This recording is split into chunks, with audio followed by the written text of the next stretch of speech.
Ya le mencionábamos que México está registrando más de 60,000 casos de COVID-19 en 24 horas. Y hay varias entidades que están concentrando la mayoría de casos de COVID. Estamos hablando del Estado de México, de Nuevo León, Guanajuato, Jalisco, Tabasco, Sonora, Puebla, San Luis Potosí, Veracruz y también la capital del país, la Ciudad de México. Por eso le agradecemos que tome la comunicación Eduardo Clark. Él es el director de Gobierno Digital de la Agencia Digital de Innovación Pública en la Ciudad de México. Eduardo, como siempre, muchas gracias por su tiempo y buenos días. Hola, un saludarlo, gracias por la invitación. Muy amable. ¿Cómo está la Ciudad de México en cifras de COVID-19? También hay un récord de contagios, porque la semana pasada se rompió récord, pero de pruebas que se está haciendo los ciudadanos en la capital del país, y se habían reportado incluso 7,000 diarios en cuanto a casos positivos. ¿Cómo estamos hoy, ya en el transcurso de esta semana? En la Ciudad de México, como ha sido el caso en todos los momentos previos de la pandemia, siempre vamos un poco adelantados que el resto del país en cómo se presentan los casos y inclusive a veces cómo empiezan a reducirse antes. Y en ese sentido, nosotros, a diferencia del país que llegó a máximos históricos ayer, nosotros estamos estables más o menos en el número de positivos diarios que hemos identificado desde hace cerca de una semana. En particular en el programa de kioscos, centro de salud, que ustedes ya conocen, que tenemos más de 150 puntos de toma gratuita. Sí. Estamos estables en cerca de las 7,800 pruebas positivas diarias en los últimos 7 días. Entonces, ahí vemos un poco más de estabilidad. Había venido creciendo de manera muy acelerada en las semanas previas y ahora vemos más o menos niveles estables en los últimos 7 días. Niveles estables. Esto, de cualquier forma, bueno, pues sí es un número muy alto de personas que se están contagiando de COVID-19. ¿Se prevé que se modifiquen las reglas, el semáforo epidemiológico o las restricciones en la Ciudad de México o no? En términos de limitantes a las actividades económicas, sociales, recreativas, educativas, sí, no tenemos contemplado hacer ningún cambio de reglas, ninguna modificación, ninguna limitante.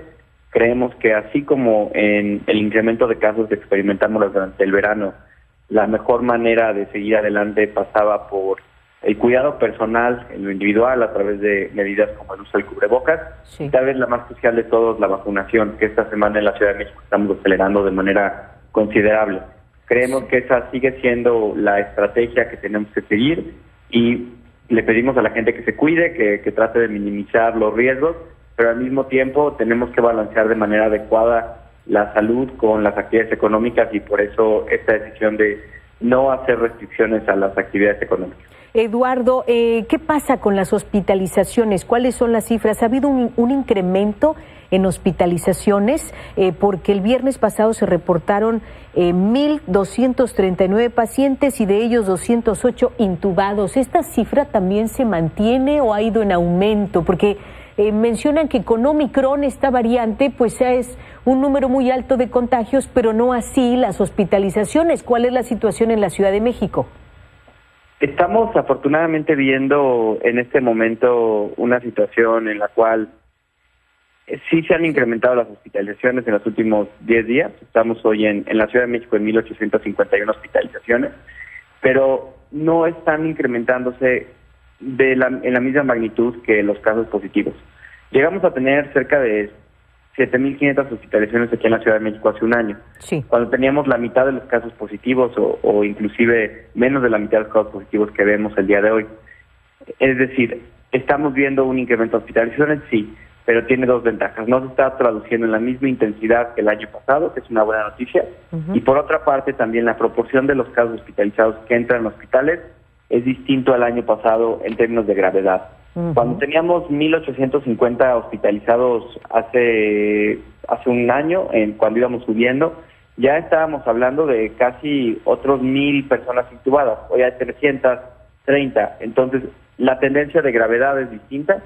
Sí. Eso ha impactado a tener una letalidad de este virus menor. Sí. Y por otra parte, algo también a considerar, que es algo que estamos viendo en todo el mundo y que hoy hablábamos hace cuestión de media hora con todos los hospitales del Valle de México, es que hay un porcentaje importante de personas hospitalizadas que reportamos como COVID en los hospitales, que en realidad es COVID incidental. Personas que más estén internadas por COVID están internadas con COVID, personas que entraron a cirugías de distintos tipos que al hacer su control salen positivos. Es decir, derivado de la alta proliferación del virus en la ciudad, también afecta a que haya personas asintomáticas, hospitalizadas con COVID, pero que no están hospitalizadas por razón de la enfermedad del COVID.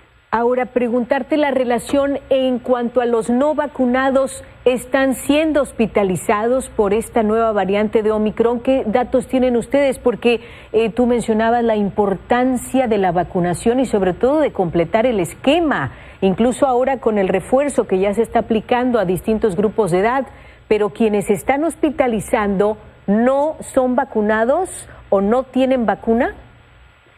Sí, de hecho es algo que queremos que la gente conozca porque tal vez es la evidencia más clara, no solo de que la vacuna sirve y es eficaz, sino la evidencia más clara de que las personas no vacunadas tienen que ponerse al corriente de una manera urgente ante la incidencia de casos COVID que tenemos en la ciudad.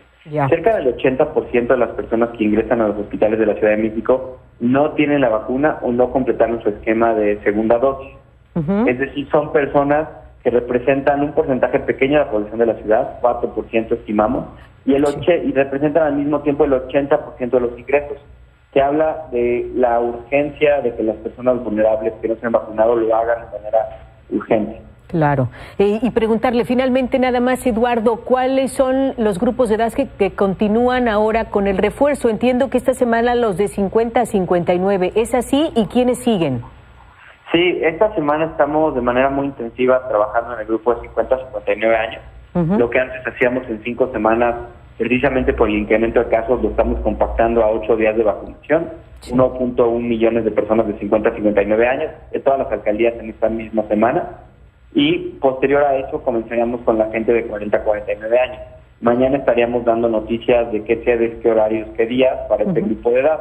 Pero lo que sí es que si están en el grupo de 50 a 59, revisen si les llegó el SMS a su celular de la cita, si no, chequen las redes sociales, la página del gobierno de la ciudad, porque entre ayer y hasta el próximo miércoles 26 estamos atendiendo este grupo de edad.